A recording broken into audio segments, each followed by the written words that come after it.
Well, this time around, the learning curve, which was very steep, because with Honest Tea, we were really creating a category. There wasn't a category of less sweet drinks. There wasn't a category of organic bottled tea, and there wasn't a category of fair trade bottled tea. So we had to sort of go out and educate the consumer, develop the supply chain for all those things. And we had to convince retailers and distributors that those were viable business opportunities.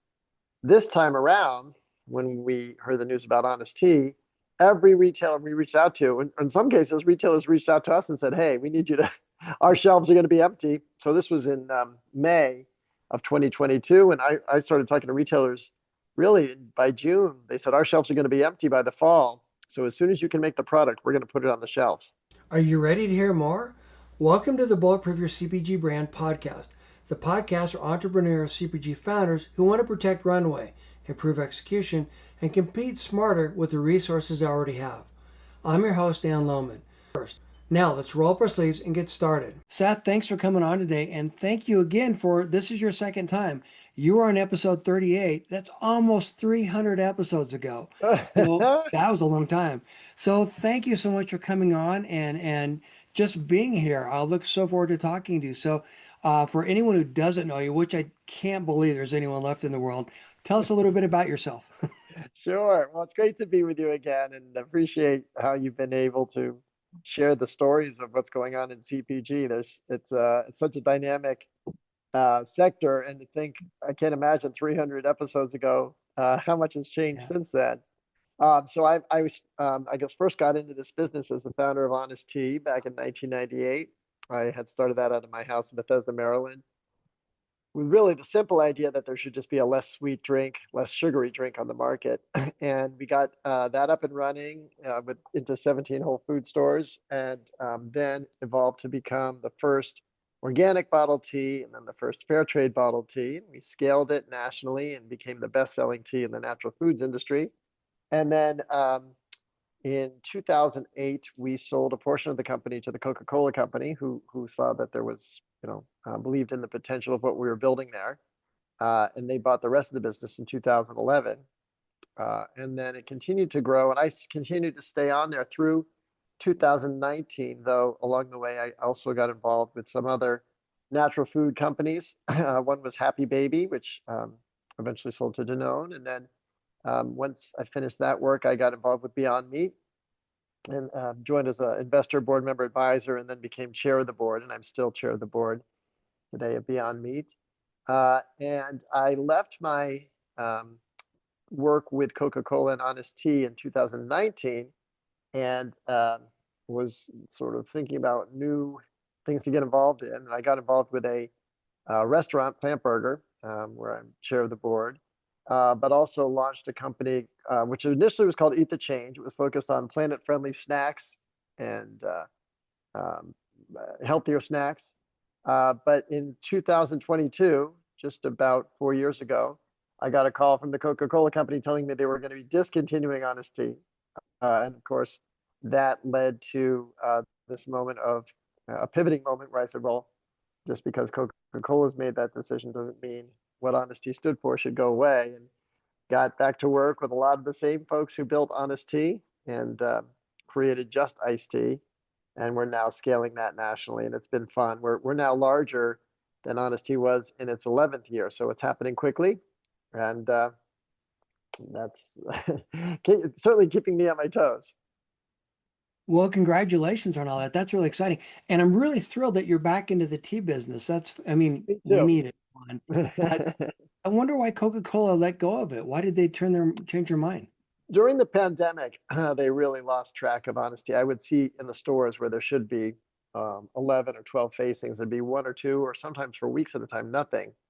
And so Honest Kids continue to do very well. That was the brand we also created, and it's still doing very well. But after the pandemic, Coca-Cola said, we've got to simplify our business model. And they made a decision that was called fewer, bigger bets. So they went from having three different brands of bottled tea to two. And so that left Honest Tea out. And while, of course, it was very sad for me at the time when I heard the news, it was really a gift they gave us in this opportunity to go back in and to do it. You could think about all the things you've learned in your career, and if you could apply them, you know, it was really a great opportunity for us, and it's certainly been both more fun and grown more quickly than honesty. I'm so glad you're able to fill the void. And I'm so glad that you're doing this again and that you're scaling and growing so much faster. Now, you mentioned that you're growing faster, or you're ahead of where they were before. How Yeah. did that happen? Well, this time around, the learning curve, which was very steep, because with Honest Tea, we were really creating a category. There wasn't a category of less sweet drinks. There wasn't a category of organic bottled tea, and there wasn't a category of fair trade bottled tea. So we had to sort of go out and educate the consumer, develop the supply chain for all those things. And we had to convince retailers and distributors that those were viable business opportunities. This time around, when we heard the news about Honest Tea, every retailer we reached out to, and in some cases, retailers reached out to us and said, "Hey, we need you to, our shelves are going to be empty." So this was in May of 2022. And I started talking to retailers really by June. They said, "Our shelves are going to be empty by the fall. So as soon as you can make the product, we're going to put it on the shelves." Wow. So we had both a deadline and an opportunity that we wanted to capitalize on. So we moved really quickly. That's exciting. It's like, and one of the things you said earlier is we're talking about change. A lot has changed, and there are a lot more pressures on brands today. The focus of what we talked about before was mission-driven brands, and I see that on your LinkedIn profile. You've doubled down on supporting brands that are mission-driven. So Right. let's first talk about that, and then Yeah. why it's so important. Sure. So I've always thought of myself more as an activist than a straight business person. You know, business is the channel or the venue that I choose to practice my activism. And so when I look at the companies I've shared with you, whether it's Beyond Meat, Happy Baby, to me, they've all had that mission driven component. And another one we didn't mention, but I'm also involved with is Tony's Chocolonely, which is working to end exploitation in the cocoa supply chain. And so in all those cases, purpose is a critical part of these brands and of these businesses.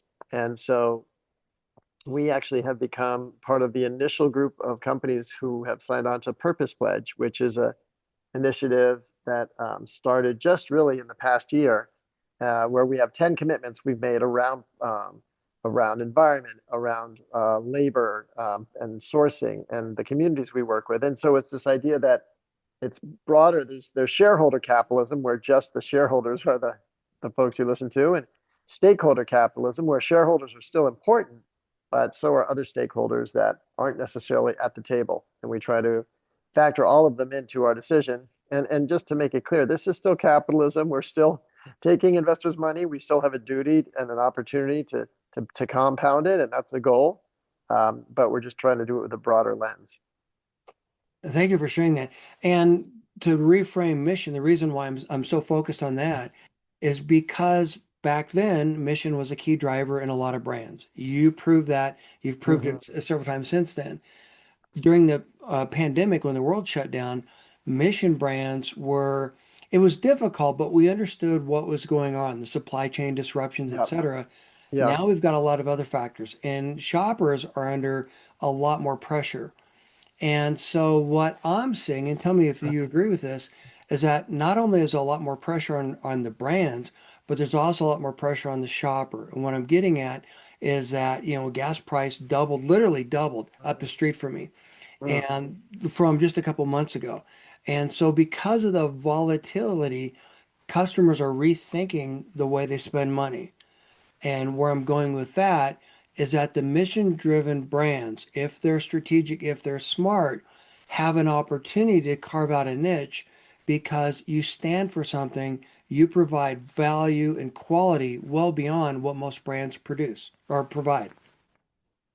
That's true, but we also have to operate in the economy that exists, right? So when we see prices rise due to tariffs or to other inflation, we've got to be involved in that too. I mean, part of me would just love to not raise prices, but we're looking at the landscape, and we've got to be competitive economically within the context we're in. It's great when our missions give us a value added or an extra degree of loyalty, or maybe we get a little bit of extra attention, but we still got to deliver on all the other basic Big deal. economic deliverables that are expected of a business. We have to get margin. We have to get profit. We have to, make sure that we're creating economic opportunity for our employees. We have to pay competitive salaries, and then we have to think about the other benefits. And for us in particular, all of our employees have stock options. For us, that's an important way to make sure they get to experience the upside of the business we create. And we're certainly, feel like we're creating that upside. They should benefit at least as much, if not more than our investors from doing that. Thank you for sharing that. And I agree with you completely. I mean, I understand that every brand's under the same, has the same constraints to deal with. However, what's really cool about what you're doing specifically in the mission space, and this is where I was going there, is that you help provide profitable growth to the category. And what I mean Yes. is big brands commoditize their products. So the Mhm. former, Coke, pick on them for a little bit, when they have a lot of money to deep discount, they pull profitable dollars out of the category. What the Yeah. retailers take to the bank is the contribution that you provide, one, and then two, you have the ability to build larger baskets. So you Yes. also That's have great. the Great ability point. to drive more traffic. So I'm sorry, yeah, please Yeah. go ahead. No, that's a really good point. And in fact, what happened, it's funny, when I got the call from Coca-Cola about Honesty being discontinued, the first thing I did was look at what's happened to the tea category since I've been away. I've been away for more than 3 years. What's happened? And what it felt like it was, you rented your house out to somebody, you traveled overseas, whatever. You come home and you're like, oh my gosh, what did you guys do to the place? You just let it all go to pot. You didn't maintain it. You didn't give it a new coat of paint. You didn't invest in quality or marketing, and so the category was declining. And so we went to the retailers and said, this category needs innovation. And it's really striking to see. And we look at really around the country, you'll see, the category still is declining, but we've been growing so quickly. And even you look at the top legacy tea brands, and they're all in red. And then you look down and you see us with double-digit growth in every market, and realize this is an opportunity to bring back growth to the category, to bring back excitement. And you're right that when you look at the shopping cart, it's in every chain we've looked at, we are connecting with the more valuable shopper, the shopper who is spending more in this category, and also has just a bigger basket. So it's a valuable customer to the retailer. So those are really important insights that we can bring to the retail partners we approach. Thank you for sharing that. So when you're talking about how your success, you mentioned innovation. So how are you helping to grow the category with your innovation? What's unique or different now Yeah. than what you had before? Well, it's funny. It's a lot of it is what we had before, but the category had moved away. So the category had just moved to cheaper tea. So glass bottles, when we were back at Honest Tea, were they were far more prevalent. Now we're really one of the only brands, if not the only brand, in the glass bottle in most of these chains. They moved away from organic. They moved away from fair trade. And you're looking at tea, which is one of the least expensive commodities in the world. So from our point of view, we should be able to buy tea that is high, super high quality, and still be organic and still be fair trade, to invest back in these communities and still be, economically competitive on the shelf. And then investing in new fun flavors and different blends. The what's on the shelf had just gotten, frankly, just stale and plain. The consumer got tired. Everyone's just selling a lemon tea. So we've launched this summer a watermelon lime white tea. We have an orange mango herbal tea that I'm drinking here today. So there are a lot of ways to bring back fun and excitement. And then the marketing, creating a fun social presence, a dynamic social presence, not just hiring some spokesperson, but with authentic field marketing, being out in events, whether it's in New York City or in California, having passionate people become ambassadors for our brand, connect with consumers. So few consumers actually get to meet people connected to companies, and we just have an amazing, dynamic team of people who really love sharing the story of what we're doing and can get people excited about it. That's cool. Well, and we were talking about this before. Big brands tend to talk at us, where Yes. we talk to our customers and treat them like people. Yep. So that's Yep. exciting. You're able to leverage that. I was going to say, one of my favorite LinkedIn posts that you have, that you put out there, your company, is where you're talking about all the things you're doing, and you're talking about how I forget your exact words, but you're looking at a cooler, all glass bottles, all, and the point being is that every single thing that you're doing is in line with or in lockstep with your mission, your values, where a lot of companies Right. aren't doing that. Can you Yeah. talk about the importance of that, Mhm. not only to your brand, but as you're working with these other brands, how can brands leverage that to increase loyalty and Sure. convert occasional shoppers into loyal customers? Sure. Well, one of the key things is it has to be authentic and consistent. So we can't say, oh, it's Earth Month, we're going to go be environmentally friendly, and then sell product, for example, plastic. We have, when we launched Just Iced Tea, we said we're not going into plastic at all. We're going to just do glass in cans. So from that point of view, the organic piece is a through line. It's not just kind of an opportunistic approach. Um, and then the way we formulate, we talk about this idea. We have the name justice in our name, right? Just iced tea, justice. So we have to make sure that we are investing in the right kind of relationships with our partners. And so for us, that's why fair trade is so important. So with fair trade, it means the working conditions in the tea gardens are inspected, both the wages and the conditions. But in addition to that, we actually invest back into these communities through the fair trade purchasing. These premiums go to the community for them to invest in whatever they deem appropriate. And so the community where we've done most of our tea buying is in Mozambique. And when we met with them back in 2023, early 23, they said, what we really need here is a health clinic. This is a province where the average life expectancy is 54 years old. So super early, mortality among adults. And they said we need it to be able to diagnose when we can't tell if someone has malaria or AIDS or cholera, we don't know the difference. And so a diagnostic clinic could help address those illnesses, all of which, by the way, are curable if they're detected early. If they're not detected early, they're fatal. And so building that clinic is very much in line with the name of our brand, the fair trade commitment we have. So this idea of trying to be consistent with what we're doing is important. And I always say there's no such thing as a perfect company. We're going to make mistakes, and we try to be honest about where our shortcomings are. But that commitment is authentic, and we do everything we can to carry through with it. It's so desperately needed. Like you said, something that is completely preventable and that, they have no idea how to diagnose it. So thanks for all you're doing beyond just our country. What else are you doing to help brands? Because I see that you're working with a lot of brands, mentoring them and Yeah. supporting. Well, I try to when I do try to get involved in a deep and meaningful way. I've got a full-time job, so I'm not looking to be a consultant.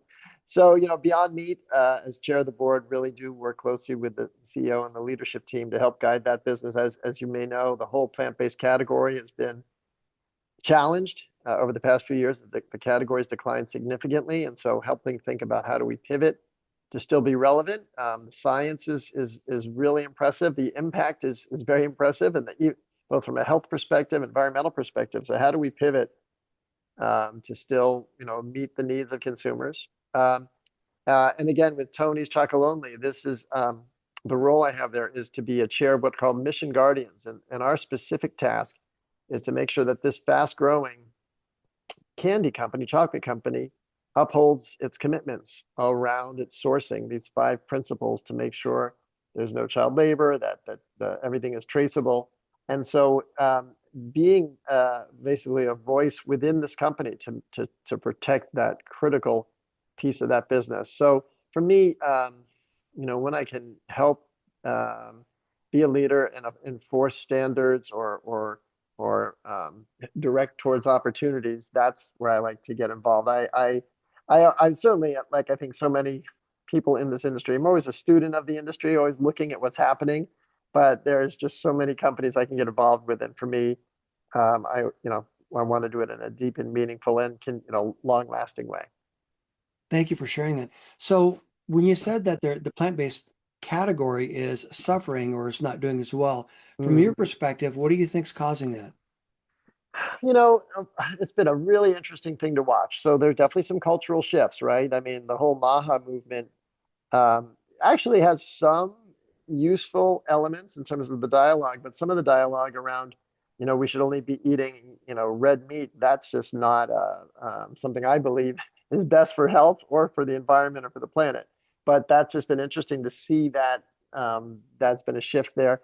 There's been this narrative put out, and a lot of it has been put out by, I would say, that the incumbent industries like the meat industry against ultra processed food, and that uh, the label has been applied to all types of things that aren't ultra processed. So I certainly am not going to be out there promoting Doritos or soda. Those don't grow on trees or tea bushes.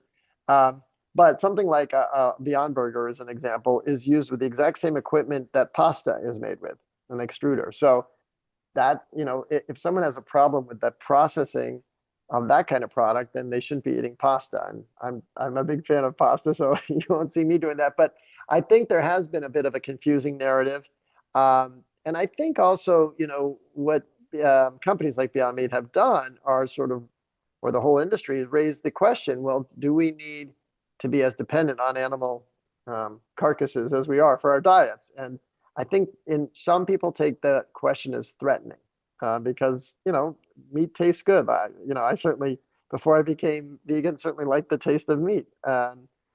But so it's easy to try to avoid that question by saying, oh, well, it's really processed, so I don't want to eat it, rather than think about, well, is it really processed? And if I can meet my dietary needs without killing another sentient being, is there a role for that in my diet? It doesn't certainly have to be vegan all the time, but is there a way to incorporate more plant-based foods? And so in the long term, I'm confident the plant-based category will thrive. But it's, like a lot of different businesses, they go through different cycles. And I think certainly these days it's been a challenging one. I appreciate you sharing that. One of the things, I mean, I agree with you. It's a political argument. I don't mean to get into the deep politics, but my Yeah. point is this. If you go to Europe, you don't buy products with GMOs in them. Yep. But those same companies that sell products in Europe are spending tons of money to fight getting rid of GMOs in this country. So from a Yeah. political standpoint, it doesn't really make sense.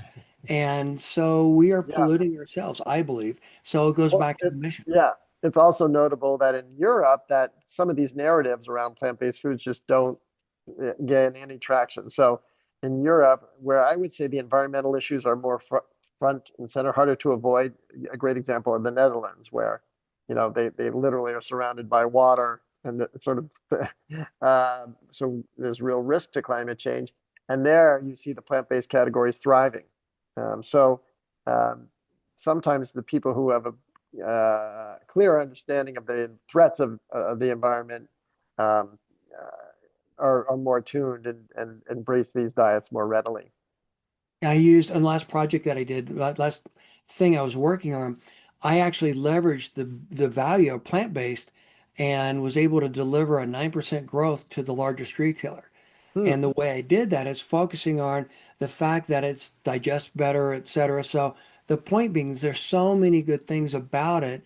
Yeah. But getting back to what we were talking about earlier in terms of mission-based, we need to do a better job of communicating the values, not Hmm. only the value of what we're producing, but the values of the brands that we are producing to the consumer we sell to. Your thoughts? I think it's true, but at a certain point, there's only so much consumer education you can do. So, as an example, with Beyond Meat, this whole narrative, again, part of the Maha narrative about seed oils being really bad for your health. I personally don't have an issue with seed oils, but at Beyond Meat, we said they were using canola oil, and we just switched to coconut I'm sorry, to avocado oil, and because you're not going to win that, or we're too small a business to try to win that big argument. So you have to meet the consumer where they are within a context. And just a similar example. Look, I talk about environmental responsibility, but what we sell at Just Ice Tea are single serve containers, and I could certainly make an argument that environmentally, we should only be selling large bottles or just tea bags. But you know, that would be a tough business because I'm not meeting the consumer where they are. So yes, we sell single serve containers, but they're organic, and they are in packages that are completely recyclable. So, you have to, like I said, there's not a perfect company. And so we do it within the context that we operate in. I think that, you just have to have that lens rather than say the only thing we're going to do is something that's the highest ideals but doesn't become a real business. How would you go about helping other founders communicate those values better, tell the story? hmm I think transparency really is the key here. So, one thing we do a lot of at Just Ice Tea is just show everybody what's in it. We have a policy on our social media: no posed photos, no fake, no AI treatment of a photo. It has to be real, and so um, we'll show people what's going on. We had a typo on one of our labels. Instead of saying farmers, it said famers. We left it out the, and we just owned it. Like we didn't try to claim we meant to do that. It's like, oh, that was just a typo. Um, just as an example, like we are real people, and show that we're doing the best we can with what we have, but we're going to make mistakes as well. And so that transparency across all the different ways we operate is important. Well, and you sharing that authenticity, it helps bring more value to your brand. It Hope says so. that your feet and your lips are moving in the same direction. So That's I right. think it's a great idea. Yeah. Yeah. Well, and again, it should be, in the same way that our tea, right, is just the ingredients that on the label, right? Um, there's nothing fake. It's all real brewed ingredients, and everything we say is in there is in there. And again, with having that paper trail around organic, around fair trade, all these things that are any claim we make needs to be, you know, um, hold up under scrutiny. Thank you for sharing. Well, and also the packaging, everything that you do, you're doing it right. And actually where I'm going with that is microplastics are such a huge issue. Yeah. And so trying to get away from that is going to be challenging, but yet I guess it's in almost everything that we have now, especially in Yeah. fish, which is really Yeah. sad. It's wild. I mean, and look, again, in being fair or transparent, Honest Tea, which wasn't that long ago, sold plastic bottles and glass bottles, but we also sold plastic. And I think part of that just is for me has been an education as well. Basically, what I learned since then helped me appreciate why I don't, for all the reasons you mentioned, the microplastics, the pervasiveness of them, these chemicals in our bodies and in our ecosystem, and let's try do everything we can to try to move away from them. Is all we can do.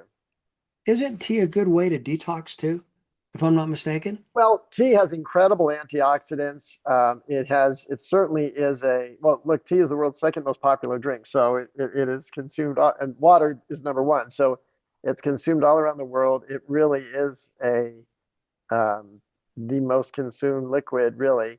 And it has great health properties to it. We always, again, just are careful not to make any direct health claims. I mean, I can tell you, and we know when you brew tea the way we do it, and it's important to understand, we use the ingredient that comes to our bottling plant are tea leaves, whereas most bottling plants are going to take in a barrel of flavoring or a barrel of powder or syrup and add that to water and say that's tea.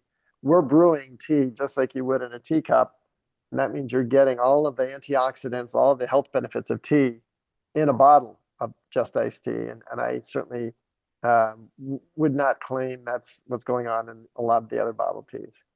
I would venture to guess that it's not. And while we're on that path, I would venture to guess that you're probably also being careful not to bake out or not to cook out the good Yeah, stuff. yeah, that's right. Yeah, tea You is talk about that? yeah, yeah. Tea is it can be a delicate ingredient. You can absolutely create bitterness. So green tea, you have to be careful not to over brew because it'll create a lot of tannins. With black tea, you've got to get sort of just the right infusion. So yeah, this is something we've perfected. And the another advantage of with just iced tea is we had all the knowledge about brewing tea at scale that we painfully learned in the first 5 years of honesty. So we were able to take advantage of all those learnings and Well, skip. and then I No know, question. but anyhow, I love what you're doing, so that's fantastic. Thank So, you. what else can you share with us about the brand, Well, about what's yeah, passionate, what you're passionate about? yeah. So what's really exciting is we're at this stage now where Just Iced Tea is scaling rapidly. So just this summer, we're launching in Publix, Kroger, and Safeway, as Love well it. as expanding dramatically in both Walmart and Target. So, we go back to the goal of the business is to democratize organic and healthier drinks. And so it's really rewarding to see that happening at the scale. And then, this health clinic that we've been working on, it's funny. As I said, we were in the garden in 2023 when they told us that's what they wanted to build. We said, let's do it.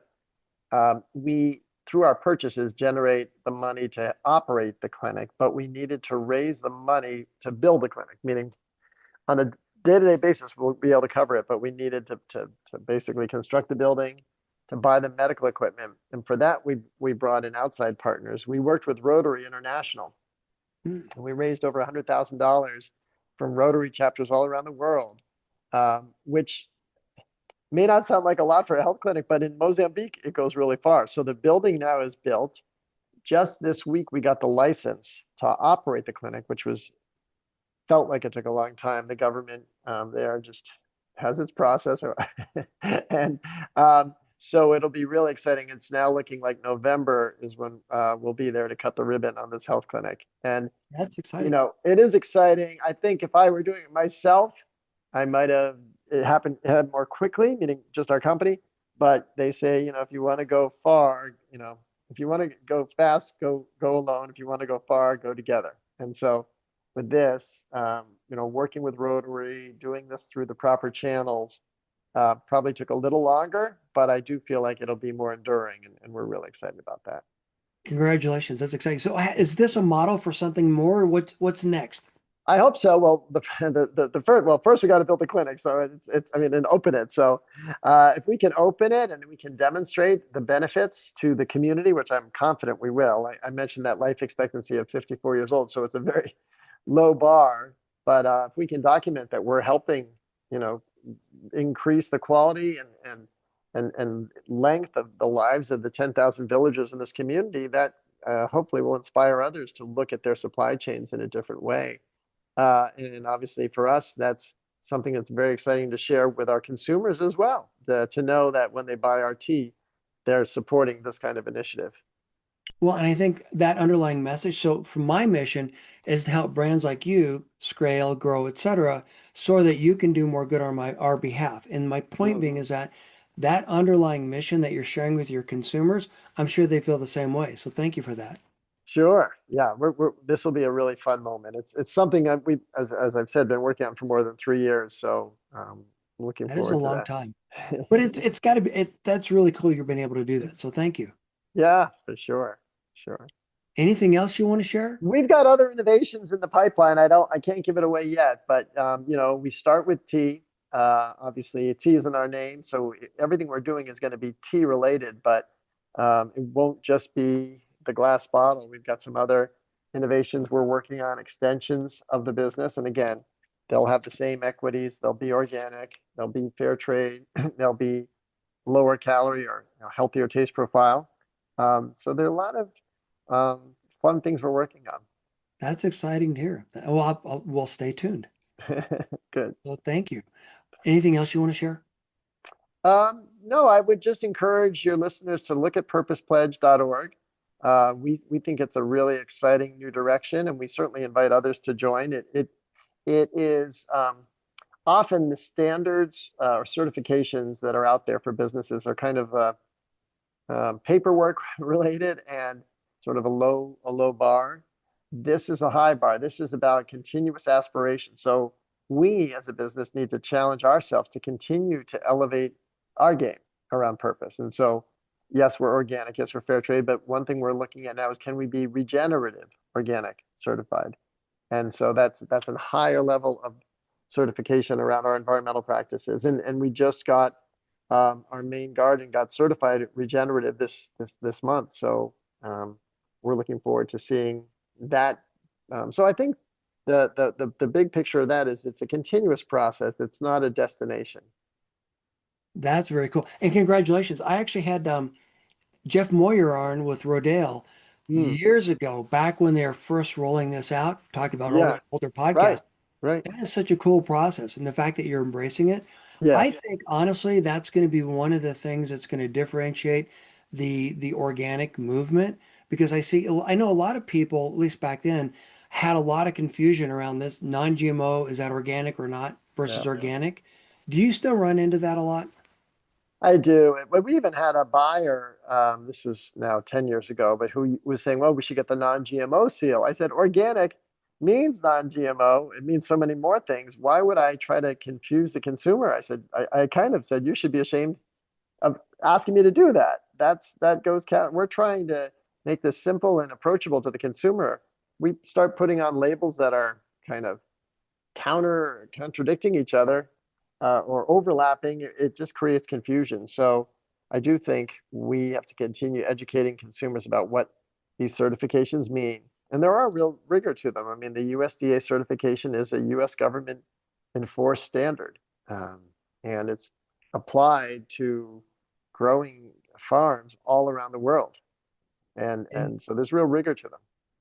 thank you for sharing that. And your point being that it's enforced, whereas Yeah, non-GMO, yeah, that's not enforced. I've heard yeah, stories, and I'm not trying to pick on the non-GMO movement. They've done a great yeah, thing. However, heard of a lot of brands that had something non-GMO in it. Something changed in the crop or whatever. All things, different things can happen, and a company got in trouble for that. But if it's organic, it's certified organic, and it's yeah. recertified organic, and so on. Yeah, and you have to, and there's a paper trail literally from the garden through the bottling plant to the warehouse. So it's all got to be documented. Well, and I believe that if you are what you eat, what you matters. So organic is the closest thing to what is the best thing, obviously. But Yeah. thank you for sharing that. Yeah, and it's also important to note with respect to tea, tea is one of the few agricultural crops that's never rinsed. So if chemicals are sprayed on tea leaves and pesticides, herbicides, those would stay on the tea leaf until you're brewing the tea, and that what gets washed into the tea, that's what you'd be drinking. So from our point of view, organic, where none of these chemicals get sprayed on the leaves, is a great place to start. I don't want to go off on a tangent, but I've always wondered, I've never understood the value of a lot of people. They don't appreciate what herbicides and pesticides do. Hmm. And I was trying to describe it to someone. It's like you spray something on a bug that destroys their nervous system. We eat the byproduct of it, and we don't think that we're going to have problems. Yeah. Well, I say so. Pesticide, herbicide, fungicide, they all have that word "side," the same root as suicide, homicide, right? Yeah.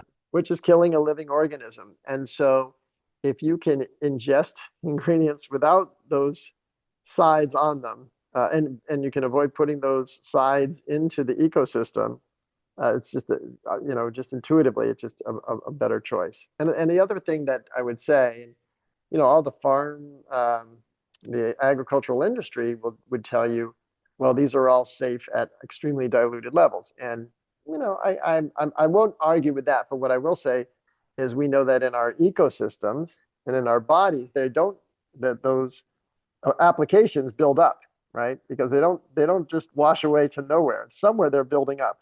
And you'll see in the spinal cord fluid of newborn babies, you'll see these chemicals present, and you'll certainly see them in water systems and ecosystems, even ones not near farms. So it's a very deliberate choice to not to avoid these ingredients when you can. Certainly, from our point of view, in our tea, they don't add anything to the taste of our or the health profile of our tea. Well, and it's actually kind of scary to think, what am I risking? Mhm. So I wish people, and to your point, and this goes back to what we were talking about earlier, I think we as an industry need to do a better job singing our praises and talking about why those values matter and how not only you doing what's right, but the customers that drink your product and support you, are also supporting your mission. Yeah, yeah, and we certainly do our best to express our appreciation to them, but we wouldn't be here without them. Well, and then I'm sorry, on LinkedIn profile, you had a post. I'm sorry, I missed like a couple days ago, National Iced Tea Month or something. Yes, yes, yes. June. It's Okay. National Iced Tea Month, so we are, observers of it. We hope everyone is. It's a great, these national holidays are what do you say, Hallmark holidays, but they're, from our point of view, great opportunities to just make sure people remember this is the season for what we're selling, and especially as the weather gets warmer, our drinks are delicious and fun. So should I be sending out cards to people? No, just Oh kidding. yeah, absolutely. That's funny. Send Well, them thank tea. you. Go ahead. I'm sorry. Send them tea, not just cards. There you go. That would work. That would work. So cool. Well, it's so great talking to you. Anything, last comments, anything you want to share? Oh, it's been fun Okay. chatting with you, Daniel. It's always great seeing you, and I always appreciate your time. And again, thank you for making time for us. And more importantly, thank you for what you do for our community, Yeah. and thank you for what you do for our environment and other environments, other communities as well. Thank you. Great to be with you. Appreciate it. Sales may be up, but cash may still feel tight. That's a warning sign. Most brands do not have a spend problem, they have a visibility problem. The reports tell them what happened, but not always why it happened, what influenced it, where the profit's leaking, or what to fix first. That's why I created the free 15-minute CPG Runway Leak Finder. It helps you quickly identify possible leaks in promotions, timing, placement, deductions, execution, visibility, and decision quality. Set a 15-minute timer. Pick one issue and answer honestly. If you hesitate, that may be where the leak is. Download it free at retailsolve.com/find leaks. No friction, no email required. Thanks again for joining me on the Bulletproof Your CPG Brand podcast. If this episode helped you see your business differently, follow the show, leave a comment, and share it with another founder who needs it. You can download this episode's free guide in the show notes. And if you want to start with the bigger picture, run the free 15-minute CPG Runway Leak Finder at retailsolve.com/find leaks. Before you raise more money, cut the wrong thing, or fund another promotion, find where your cash, margin, execution, and decision quality may already be leaking inside your business. I'll see you in the next episode. At retailsolve.com/session 325.